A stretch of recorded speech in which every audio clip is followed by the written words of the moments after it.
Hey, what's up everybody? This is Wade from Unparalleled Universe. I just wanted to let you know about the Kickstarter that I've launched for the first ever 1/12 scale Odious figure. Odious is a character that I've created and I'm trying to make a figure of him via Kickstarter, so be sure to check that out. Odious 1/12 scale action figure on Kickstarter. Thank you very much. Peace.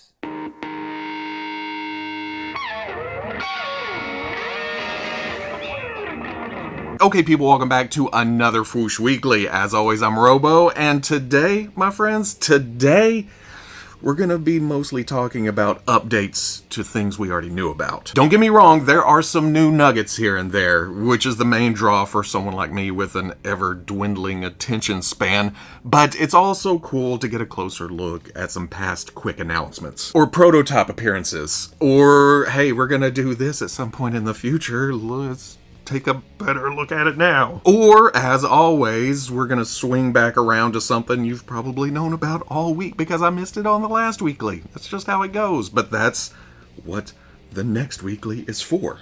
To come back around and talk about stuff I missed. Like Unparalleled Universe's Odious Kickstarter. I'm sorry that I recorded early last week so I could make my way out of town. So this went live as I was getting into editing.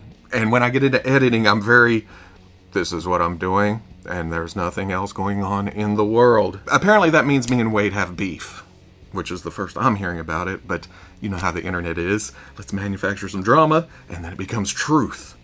But it's not. I just missed it. If I had seen it, I definitely would have talked about it, because at this point I've heard so much about Odious that it's nice to finally see it in plastic form. I mean, Wade painted up a bunch of heads. In fact, I have a couple. But the full body, looking all Sasquatchy, looking classic but new, it's just cool to see. Plus, it's someone in the community doing it for themselves, you know? Or getting out there, making their own thing. That's always nice to see, too. It's like an old friend, getting translated from the rantings of a madman to plastic form. Gotta love it. But if you're not into all that, hey, it's a nice looking hairy Sasquatch type body that you can use for other things, for customs. And in that aspect, from what I'm told, right now the base Odious body is being kind of teased as a stretch goal. But Wade is thinking about offering it as a tier without the soft goods and some of the extras. Just, you know, if you just want the figure itself. And I'm going to be honest, I was going to give Wade shit for the visible pinholes on the inside of the elbows and knees just because it's Wade, but we talked about it, and looking at it, it being clean on the outside but still giving the option for swappability, that may be the way to go. It appeases the I hate peg holes crowd and the people who want figures to customize.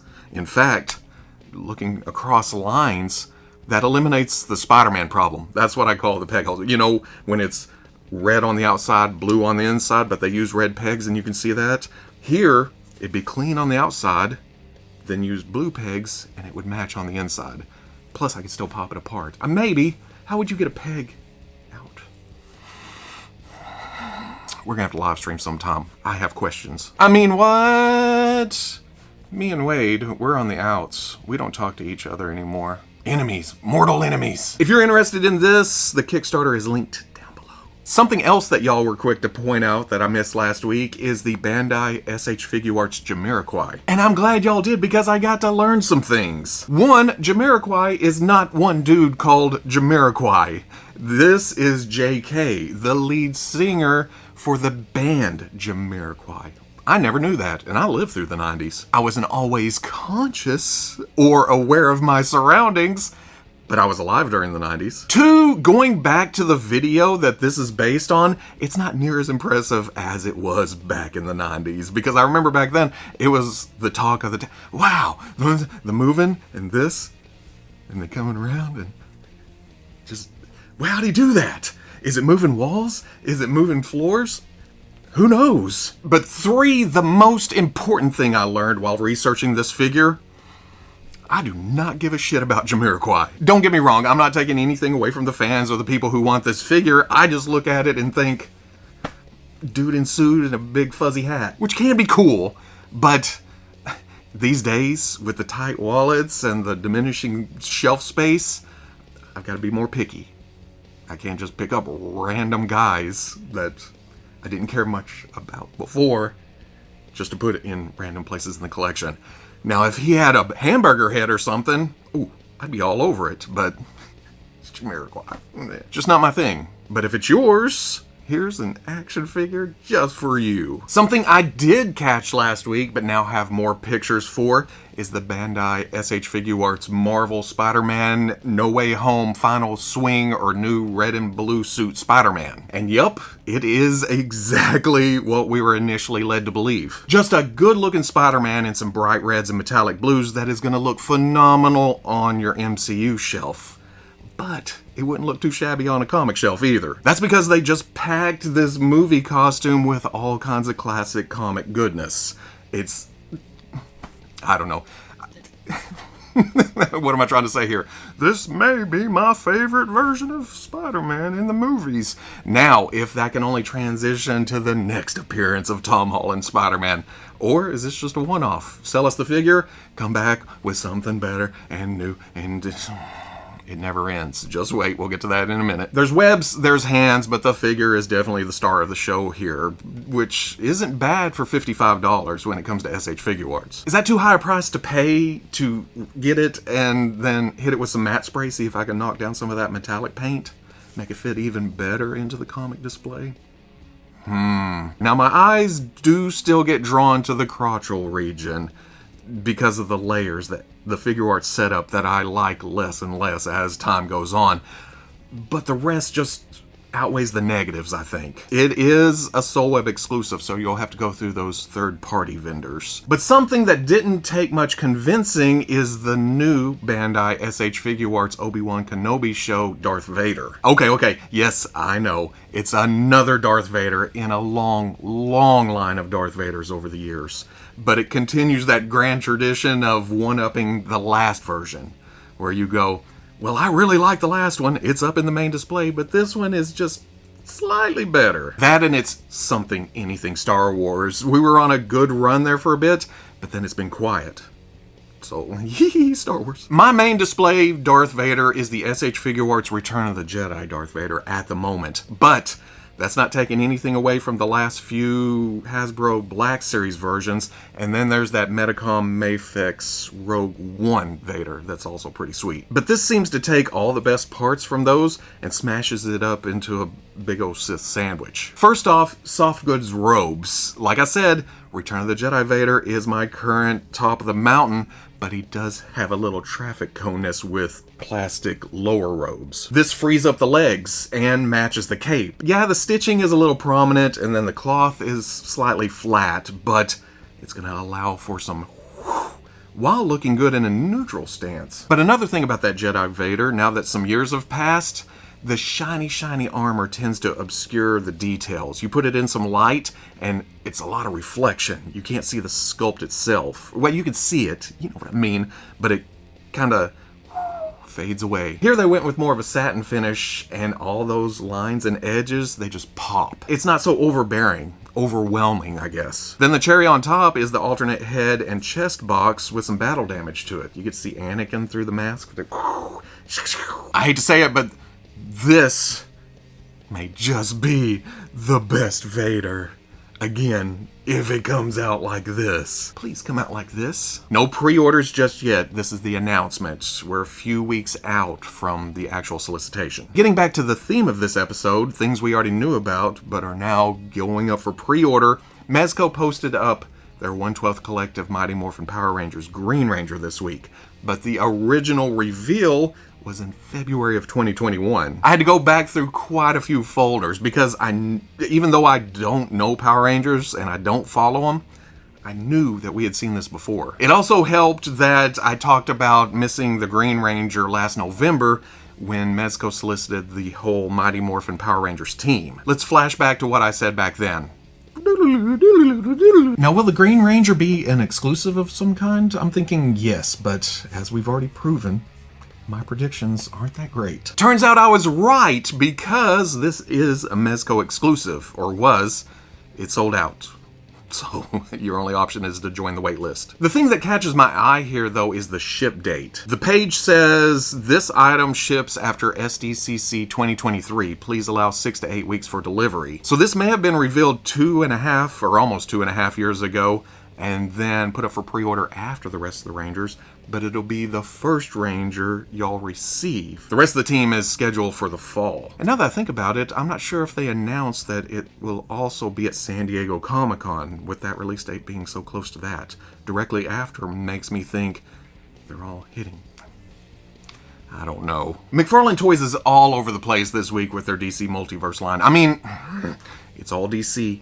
It's all themed under that umbrella, but the connections are kind of all over the place. Here's the official reveal for the gold label Dark Knight Trilogy Bane that's actually been making the rounds for a bit now. Essentially, it's the Build-A-Bane from the Dark Knight Trilogy wave, just single released with a soft goods coat. So I guess if you skip that but wanted Bane, here's your second chance at that. Now, you have my permission to buy me. Gotta keep the red cup around for... Yes! For movie Blue Beetle figures, we had already seen the announcement for Jaime and the Mega Figure Carapax straight from the horse's mouth, but there seems to be some tomfoolery with Blue Beetle himself. There's actually going to be 2 versions. One has the backpack with the claws or arms coming up over the shoulders, and then a big old sword, while the other, the battle mode version, has some widespread wings with it. As far as I can tell, the figures themselves are exactly the same. They look good, and I think I said it when it was first revealed, would work on a comic shelf too because of the look of Blue Beetle,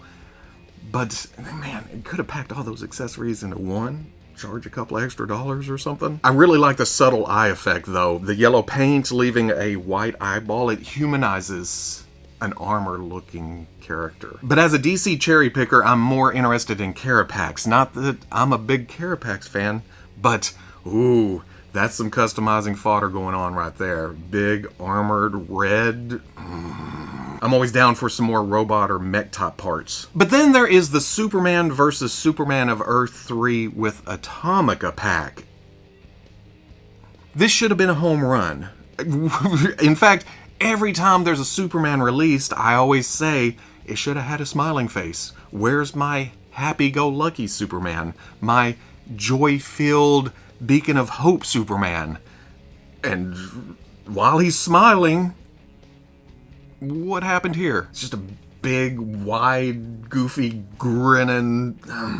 Ultraman also has some cartoonish quality to it, but it's more serious. It's kind of offset by the heat vision, I guess, and the grumpy. But then that torso's a mess, especially the midsection. I've heard from people who have this figure that you just need to push it forward and then kind of make it less cavernous, but as is, whoo, like he took a Superman punch to the gut. Atomica is cool though, and the base is kind of neat. So there's that. Again, in concept, this sounds amazing, but leaves a lot to be desired in execution. But if that Superman doesn't do it for you, Target also dropped a handful of pre-orders this morning for their Geek Out event, starting with Superman vs. Doomsday. With this, he's appropriately serious and bruised and bloody, but I like the overall feel of this more than the Earth 3 pack Superman. Still not that perfect representation that a lot of people are hoping for, but closer than what we just looked at. And if you're looking at Doomsday and thinking it's a retool of Devastator, you are partially correct. It reuses the arms, but then I'm pretty sure the rest is all new sculpt. It may use Devastator as a base to build off of and to plug those arms into and give it the same feel and shape, but the rock protrusions, the shorts, the boots, the head, yeah, that's all different. Seems odd to give it this much new sculpt and then reuse the arms, at least the complete I could have used from here to here, because up here, the sculpt has some tattered cloth that they didn't paint or anything, almost like they're trying to hide it. Thought we wouldn't notice, but we did. Budget's gonna budget, I guess. But speaking of budget, there's also 2 new additions to the Target Jokerized line. Here's the movie Dark Knight Batman given the treatment, and I like that they kept the movie aesthetic. It's that Batman sculpt with Heath Ledger's makeup design and color scheme, almost like a nightmare sequence. But then there's also the Jokerized Dark Knight Joker. It's movie Joker with just a splash of comic Joker, I guess, with the darker suit and the brighter colors. Again, this is just big dumb fun tool reuse. There's no reason to get angry about it, unless you don't care about these figures but still want the Jokerized Build-A-Bane. The package just uses pictures of the original Build-A-Bane in the Dark Knight Trilogy wave, but if you look at the parts within the packages, it's kind of cool. Like Batman, I kind of like it. And if nothing else, you could use this as a big muscle Joker goon if you really, really wanted to. But there is a lot of Bane flavor to it. Do you want to know how I got these scars? My father. Sticking with DC, oh man, it's finally happening. This month's Medicom MAFEX pre-orders give us those Nightfall Batman and Bane figures that were shown last summer at a Medicom show. And they look fantastic. This is just a great looking Batman. The blues, the grays, the capsule belt, the oval, and if you said those words in that order in any other context, people would look at you funny. You know, blues, grays, capsules, oval. What the hell are you talking about? But you say that about Batman and boom, mental image. They know exactly what you're talking about if they're a comic book fan or toy fan, you know. Then it has the Nightfall flair with the spiked shoulders and the long ears, and it kind of loses me there. I wasn't a big fan of that look. Thankfully, it doesn't matter because it appears there's a swappability going on. There's another set of shoulders to go over the cape, and then an alternate head without the grimace and the longer ears. So there's some mixing and matching going on. You can get the shorter ears without the crispy curls. Then there's also the pacifier head and no cape option, which I get. And yes, that's a joke. I know it's a respirator of some kind, but I'm not ever going to pose him swimming. Oh, yeah. Again, blues, grays, capsule belt, oval. I've already pre-ordered it. I'm not going to lie. But Bane? This Bane right here? This is the missing puzzle piece in my DC display, or my eventual DC display. To me, well, I like Bane in a lot of, but this is the Bane I've been waiting for. Not having it has been the bane of my existence. Not really. I just wanted to say bane of my existence. This went up. I clicked a button, filled out the credit card field. Done. It's already secured. Now I'm waiting. Is it time? Is it now? How about now? If I close my eyes and picture Bane and then open them and look at this, it's like I didn't open my eyes. Is this the real life? Is this just fantasy? Caught in a landslide. No escape from reality. It doesn't matter the iteration. Bane sounds like that in my head. Every look. Plus, 2 heads, one angry, one angrier. You don't have to sweet talk me, Medicom. I already pre-ordered it, but continue. Well, okay, there's just hands. But like I said, I don't need any more pushing. I've already been pushed. I pushed. Oh, and then there's also John Wick Chapter 4. I know my excitement kind of went, but I don't follow John Wick. I've seen the first movie, part of the second on an airplane. I think I fell asleep, not because of John Wick, but because I sleep on airplanes. And so I don't follow the franchise. I don't follow the figures. So to me, this is just a good-looking John Wick figure. Because if I remember right, the likeness, the resemblance here is a lot better than some of the past figures. I do like that this has swappable arms for a more casual killing John Wick. I know the basis of the story.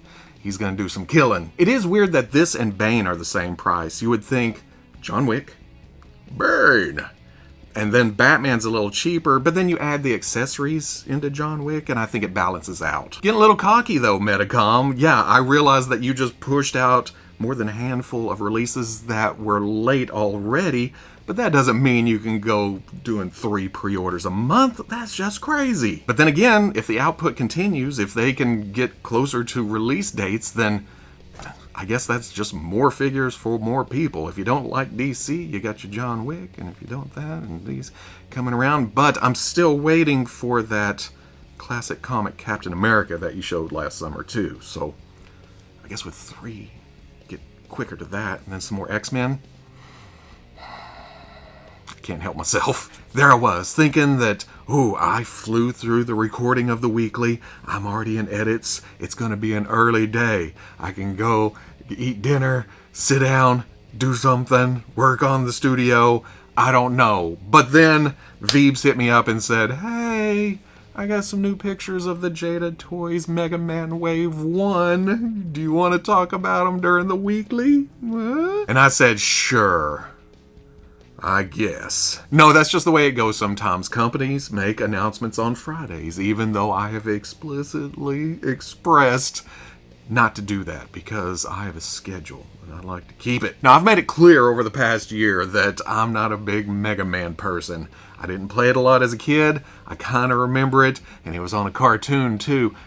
But good figures are good figures, and I know a lot of people are excited about these. So I am happy to announce, along with everybody else that posts action figure news on the internet, that these go up for pre-order next week. The time has arrived. It is time to click buttons. Put your money where your mouth is. Because from what I'm told, this is the first fully articulated action figure line that is going deeper than just Mega Man and another version of Mega Man. Maybe a villain or two, but then what they've already showed of Wave 1 and Wave 2, they're going deeper. So if you want to see more, get in there, put your pre-orders down, and hopefully they'll get every one that you want made. This is one of those action figure lines, and Jada's doing such a great job with their action figure lines, that I'd like to learn more about the property and to eventually jump in here, start buying the action figures. But at the same time,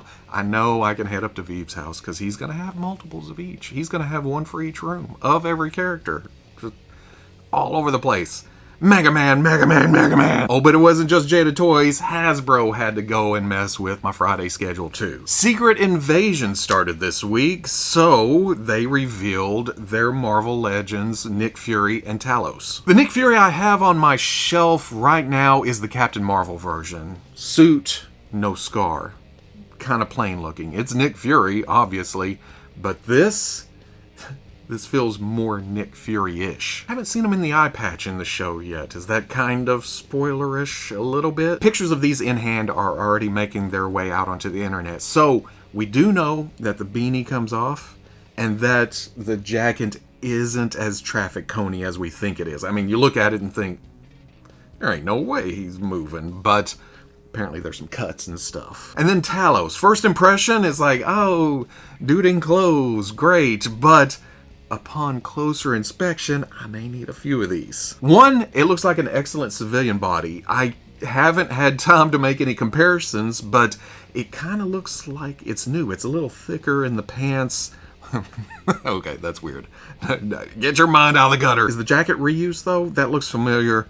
There's the torso, and then there's the head. Please, please, please make this scale with Star Wars Black Series, even though I know it won't. Marvel Legends skews larger, and then Black Series is like true 1/12 scale. But this on a Krennic body to replace that old traditionally painted head, that would be perfect. But I doubt it's gonna happen. If it could happen, I'd steal the human head, put it over there, and then have Talos running around with his scroll parts showing. Alternate green hands, alternate green head, alternate green neck. That's kind of neat. We don't see that in Marvel Legends a lot. Now, this is all the pictures we have because they're not announcing the rest of the wave or the Build-A-Figure at this exact moment because, I guess, spoilers? Like I said, there's already in-hand shots circulating the socials. It gives us the rest of the wave and the Build-A-Figure, but I haven't looked that close. I like seeing the pretties. You know what I mean? Everything that it's going to give us. When I look at those pictures, it's usually in shadow or it's kind of hard to see, and I make prejudgments.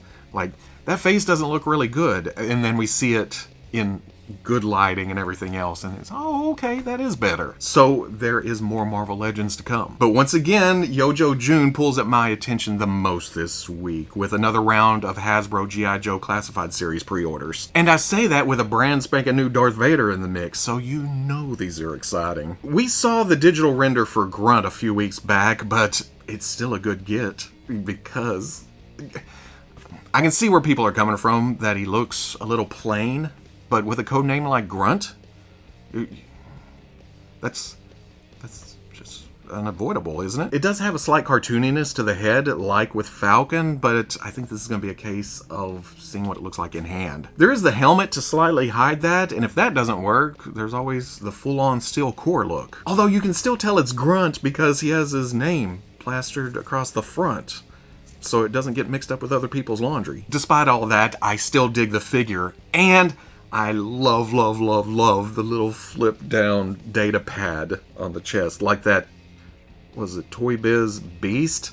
I don't know why that just tickles me to death. Then there's Lowlight, who I don't have a lot of attachment to. Well, at least I didn't, but it's still an individual Joe, so gimme. In fact, before this week, my only experience with Lowlight was that single bullet. Man, that was tempting, and I nearly bought a 3 3/4 inch figure because of it. But now I wish I had, because if I remember right, that was slightly large. Would it fit to here? Because this doesn't come with that. But then during the reveal, Lenny explained that Lowlight has nightmares, so they added a slight darkness and bagginess to the eyes because of lack of sleep, and I was hooked. Like I said a minute ago, I automatically wanted him because he's an individual Joe, but now he's endeared himself to me. It's like, oh man, come on, poor guy. Join the rest of the crew in the display. Come on, just a sentence or two, a cool little side note, and hook, line, and sinker. I'm in. I did not need a lick of convincing for the Snow Serpent, though. Now say it along with me. You've heard it enough.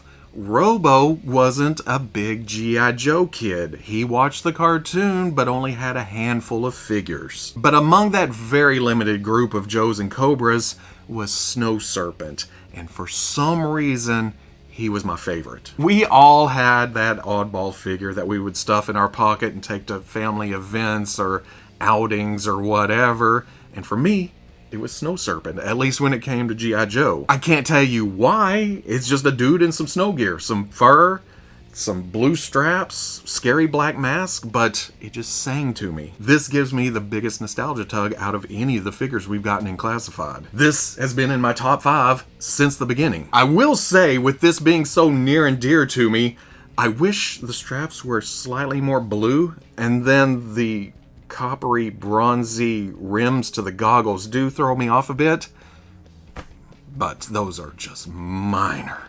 nitpicks. The rest, the snowshoes, the snowboard, the weapons, that just, all those guns and rockets aren't going to help you when Snake Eyes finds out what you did to Timber, though, Mr. Snow Serpent. You done messed up, son. But that's another cool addition.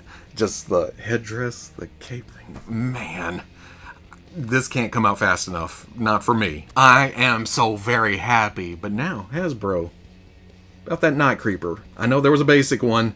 We need full-on Classified. And that's all I have for this week. And this is also a reshoot too, because I originally said, "Ooh, it sure is weird not having any Marvel Legends to talk about this week. That's been a while." But Hasbro has my room bugged or something, and they said, "No way. Here's something." Go back and turn the camera on again. But I still guarantee that I will miss something tonight or tomorrow morning, because I record on Friday, then post to YouTube on Saturday. There's time in between there. That's what happens with time. Things change. Things get older. But that's okay. That's what next week's for. So until then, much love to the Plus. And I'll always catch you on the Fwoosh. I didn't trip that time. I stepped on my own foot. Nope, that's me tripping.